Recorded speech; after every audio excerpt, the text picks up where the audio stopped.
আসসালামু আলাইকুম। আশা করি সবাই ভালো আছেন। আজ বন্ধুরা দেখতে থাকো, এই যে আমি এখানে টমেটো, কাঁচামরিচ, রসুন, পেঁয়াজ দিয়ে এখন আমি একটা মজাদার সুস্বাদু চাশনি তৈরি করব। কিভাবে চাশনিটা তৈরি করি বন্ধুরা দেখতে থাকি। এটা অনেক মজা সুস্বাদু, এটা দিয়ে 3-4 প্লেট ভাত খাওয়া যায়। আমি কিভাবে করি একটু দেখাচ্ছি।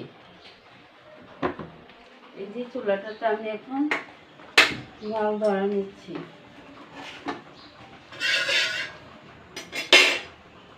এটা তৈরি করার জন্য আমি সরষের তেল দিচ্ছি।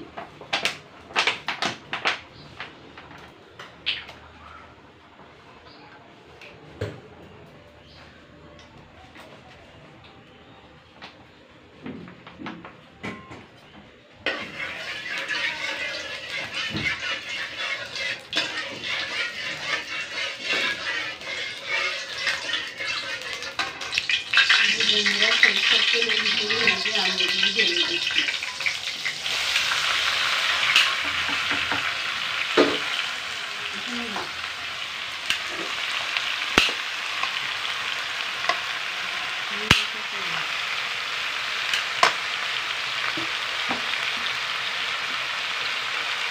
বন্ধুরা একটু লবণ দিয়ে দিচ্ছি, আর কিছুই দেবো না।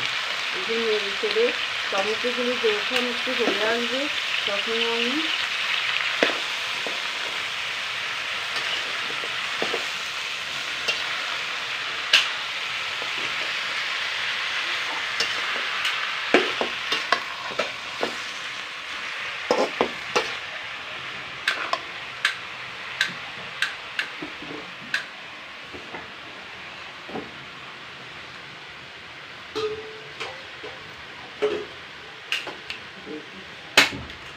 এই যে বন্ধুরা দেখতে থাকো, এখানে আমি তোল দিচ্ছি। তোল দিয়ে এই যে টমেটো, পেঁয়াজ দিয়ে মাছগুলি ভুনা করে নেব।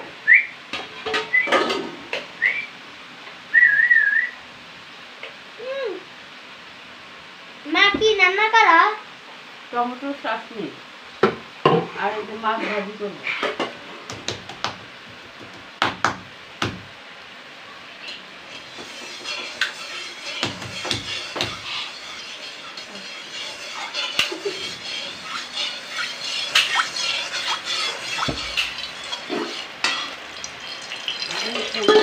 মাছটা গরম হলে মাছগুলি ঢেলে দিব।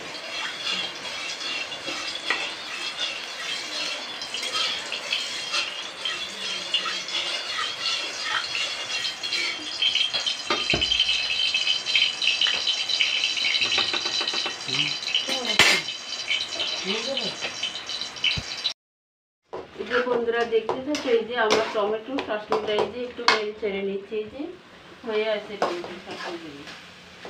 আর এদিক দিয়ে এই যে আমি একটু মাছ ভুনা করে নিচ্ছি। এই যে একটু টমেটো দিয়ে মাছটা ভুনা করে নিচ্ছি।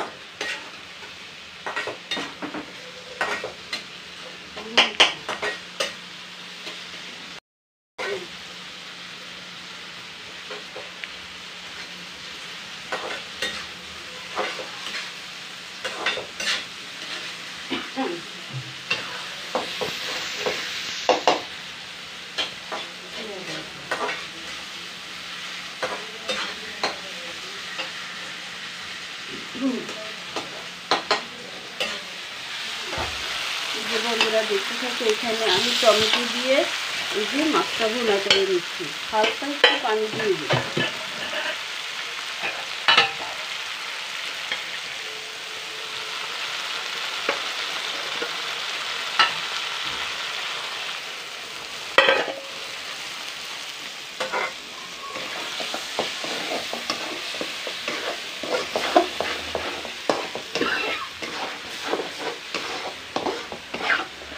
আমার টমেটো চাটনিটা এই যে কি সুন্দর পাবলি পানিগুলি শুকিয়ে গেছে।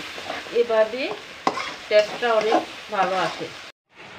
এই যে বন্ধুরা দেখতে থাকো, এই যে আমার টমেটো চাটনিগুলি এই যে কি সুন্দর ভাবে। এখানে কিন্তু আমি সয়াবিন তেল দিইনি, সরিষার তেল দিয়ে করা হয়েছে। আর এখানে এই যে আমার টমেটো দিয়ে এই যে মাছটা ভুনা হয়ে গেছে। এই মাছ ভুনাও অনেক সুস্বাদু, খেতে অনেক টেস্ট হয়।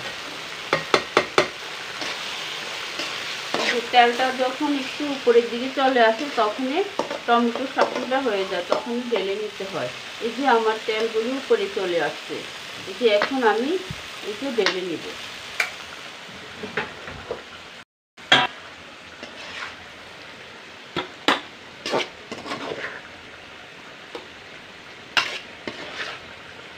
আমার ভিডিওটা আপনাদের কাছে যদি ভালো লাগে থাকে তাহলে একটা সাবস্ক্রাইব, পাশে থাকা বেল বাটনটি বাজিয়ে দেবেন। এই বলে আমি বিদায় নিচ্ছি। আল্লাহ হাফেজ।